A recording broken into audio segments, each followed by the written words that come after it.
On my first day back in the Oval Office, I will sign a historic slate of executive orders to close our border to illegal aliens and stop the invasion of our country. And on that same day, we will begin the largest deportation operation in American history, larger even than that of President Dwight D. Eisenhower. When the United States entered World War II, President Franklin D. Roosevelt worked with Mexico to create the Bracero program, providing legal short-term Mexican labor to American employers like farms and railroad companies. But by the early 50s, American soldiers returning from war were looking for work, and those Mexican workers were vilified for stealing so-called American jobs. In response, President Dwight D. Eisenhower launched America's largest mass deportation in 1954, naming it a racist slur, Operation Wetback. The operation was led by Border Patrol head Harlan B. Carter, who, as a teenager, was found guilty of murdering a 15-year-old Hispanic boy in 1931, although the conviction was later thrown out on a technicality. Carter used military-style tactics to round up Mexicans without any due process, giving them no chance to notify their families. Some were shoved into trucks, dumped in unfamiliar towns across the border.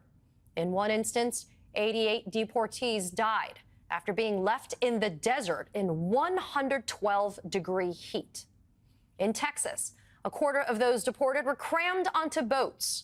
A congressional investigation later described one such boat as a, quote, penal hell ship and compared it to a slave ship. Seeing the mass deportations, American farmers, still in need of a cheap workforce, utilized the Bracero program to actually expand legal immigration for these migrant workers. This ultimately led to a decrease in illegal immigration. Nonetheless, the government claimed that over 1.3 million people were deported, and the months-long operation was a, quote, success, saying the so-called wetback problem no longer exists and that the border has been secured. But historians say that the number of people who were actually deported was more like 300,000, a fraction of the 1.3 million that the government claimed, which also included an unknown number of American citizens. This is what Donald Trump is reportedly using as a model for his mass deportation plan. Joining me now is Robert McWhorter, criminal and civil rights lawyer and constitutional law expert. Robert, an important conversation for us to have, especially today. There's new reporting coming out. Trump administration 2.0 preparing the first move of his promised mass deportation campaign with a large-scale immigration raid in Chicago next week, Tuesday.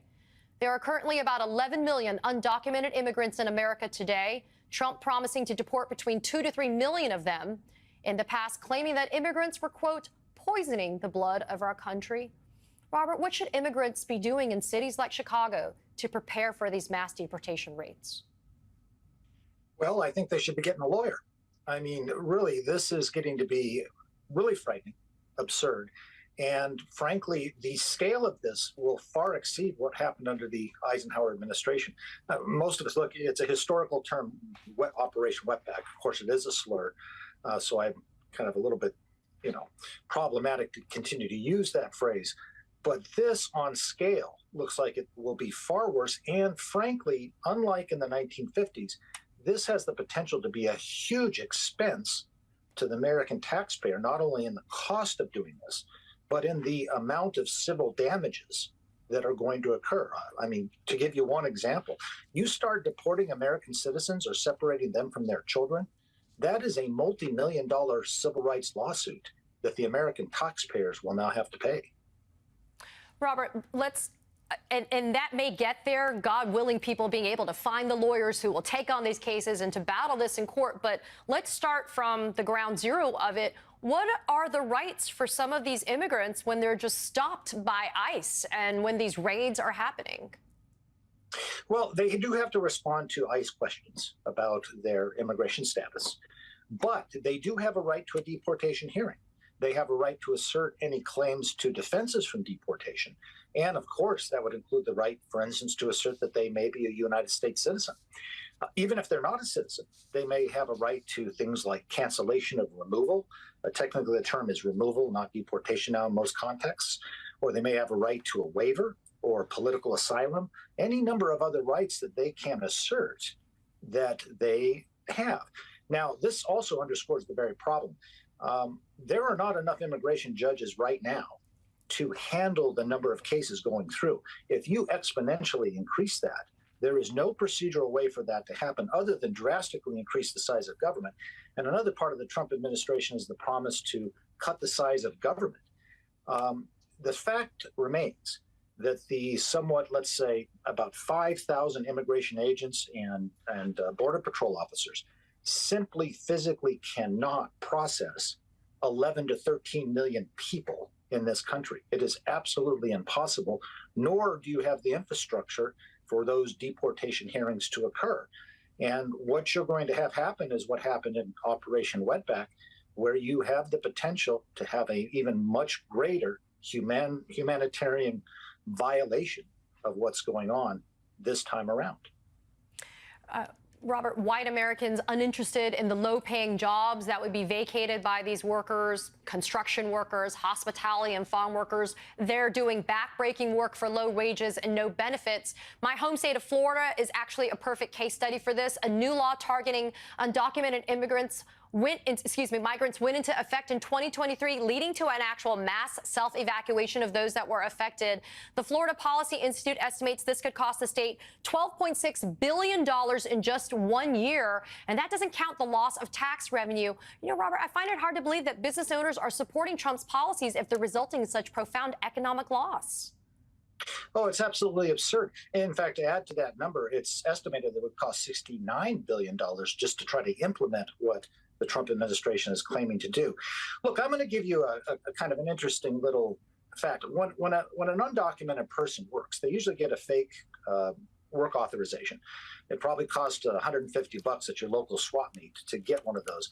That allows the employer to hire them. The employer takes out all payroll taxes.